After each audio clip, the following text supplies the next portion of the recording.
All right, Gene Burnett from GeneBurnett.com. We're going to talk about two principles today. One of them is kill it to understand it. Sometimes you have to kill something in order to understand it.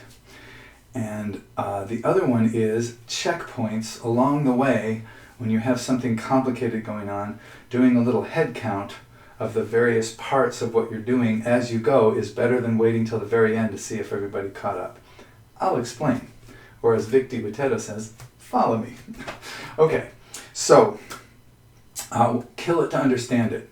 What that means is sometimes if you really want to understand what's going on like inside a frog, sometimes you have to actually kill a frog and get in there and figure out what's going on in there, and maybe you can help frogs in general or understand frogs better if you do that. There are things you cannot understand about a live frog that you can understand about a dead frog, right? So things in Tai Chi, like for instance flow and connectedness and a sense of smooth kinetic chains moving through a movement, sometimes you have to kill that in order to understand the movement better, and then you can breathe the life back into it again. And this is where this principle of like checkpoints comes in. Like, here's a movement that we have in our form. We call it Deflect, Peri Punch.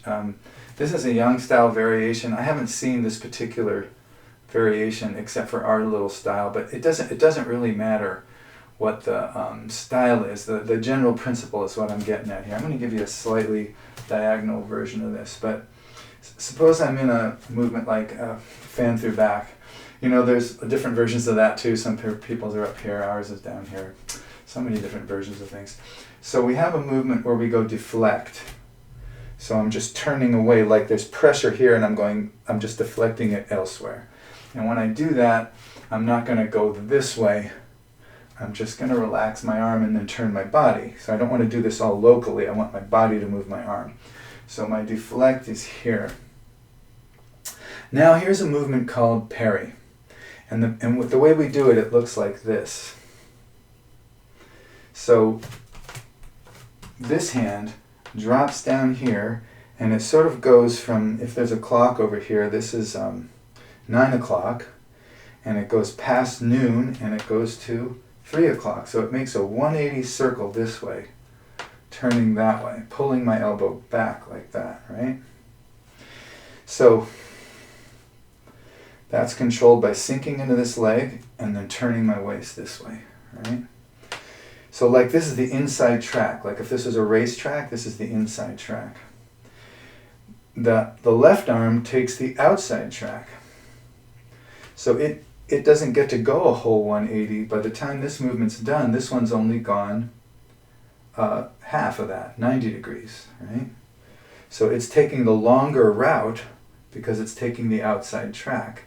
You know, like in a race, you stagger the horses or the cars according to who's got the inner track because they have an advantage, the track being shorter for them. So a lap is shorter. So you kind of have to compensate. So from here, I'm going around to here, boom. Now I want to lift my knee and do a heel kick like to a shin there with the toe pointing outwards a little bit. If I'm doing it forward, it's like that. So I want that kick to arrive at the same time this hand arrives here and the same time this hand arrives here, because I imagine a grab here and I'm pulling that grab towards me and turning it over and kicking them in the shin, because if they hang on they have to go to their front leg and that's where their weight is, boom. And this arm comes around and maybe chops or deals some pressure to the elbow of that arm that's holding this one, right? So I don't want to go pull, kick, smack. You know, I want my whole body to do that movement all at once, because coordinated arrival is one of the things that I love about Tai Chi. It trains me to arrive coordinated. I don't think of these as techniques that I'm actually going to do. I think of these as ways to learn attributes that I'm going to recombine as needed in my life for whatever reason, whether it's a fight or whether it's just daily life. But coordinated body positions where you arrive together, you don't arrive in pieces, all loose and disjointed. So if you see it all at once, it's just a nice flowing boom. And I have my balance even though I'm on the one leg, and I'm ready to step and circle and go into a punch. So In order to understand that flow, you might have to kill it. You might have to break this down and go, wait a second. If I turn like this and I wait till here to get my leg up, the kick is late. So what am I going to do here? This comes up a little bit and it comes around. This is the halfway point. That's when I need to lift my leg or my knee. And then the whole way point is where I do the straightening of the leg as I pull that back. So halfway through the movement is when the knee comes up. The kick is chambered. And then all the way through the movement is where the kick comes in. So halfway through this is halfway through this. It isn't all the way where it's going to be. It's halfway. So now I break it down. I kill the flow a little bit. And I go halfway, lift. Halfway, lift. And that's a checkpoint. So I want to say, is everything where it's supposed to be halfway through? Is everything halfway through what it's going to do? So I'm here, come to the side, halfway there, and then all the way there. So I kill the flow a little bit to understand it. And then so I have a checkpoint there and a checkpoint here. So at this point, everybody's ready. At this point, everybody's halfway through. At this point, everybody's all the way through. And that can apply to 1, everybody is here. 2, everybody is here. 3, everybody is here. And you can do that all at once and make it more flowing. And if your value system highly praises flow over everything else, not necessarily effectiveness or martial power or coordination or stuff like that, it might just be fine and you'll just come here and just flow into the movement. But if you really want to develop a real drive off that leg coming from that back foot through that elbow that makes space for the other hand to come through and strike or issue momentum, then it really helps to break it down. It really helps to stop the flow and think, okay, there's the 1. I'm over my stuff. I did essentially a split or a rollback if I want to be really soft. And then 2 is to get ready. So my elbow stays over my knee. 2 is to get ready with a ward off here, some barrier between me and my imaginary friend here.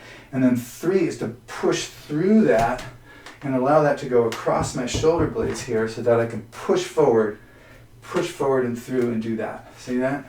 Push forward and through. So this is up here, this is down here, this pushes through like that.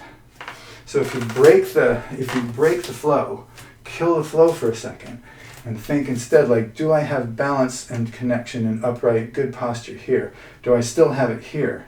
Another checkpoint. Do I have it here? Then you can go back and put the life into it, and just every one of those points becomes just a little, like you're connecting the dots and the line just fattens where the points used to be. But you can kill that flow and stop at those dots and collect all the parts and say, are these parts all where they should be then? And each step of the way. So you do have to kill the flow, because in real life in real movements here, there aren't freeze frames. So when you freeze frame it, you lose something, but you also gain something. And then you put it back into the movie and it can flow right through. So highly recommended on movements that you don't understand so well or don't work so well or give you some distress or imbalance or just don't feel right, to number 1, kill the flow of that movement so that you can understand it. And then think you'll put the flow back in later. And then use some checkpoints and make sure everybody is where they should be at each point along the way. Connect those dots and you can put that flow back into it and it can be more flowing. So let me know if that works for you, if you think that's helpful. I always appreciate it. I make these videos to be helpful. I do have tip jars under my videos and all over my website, GeneBurnett.com, but that's just if you feel like supporting this work. If you feel that, lovely. If you don't, no worries. If this is helpful, let me know in the comments, and I appreciate you watching. Thanks.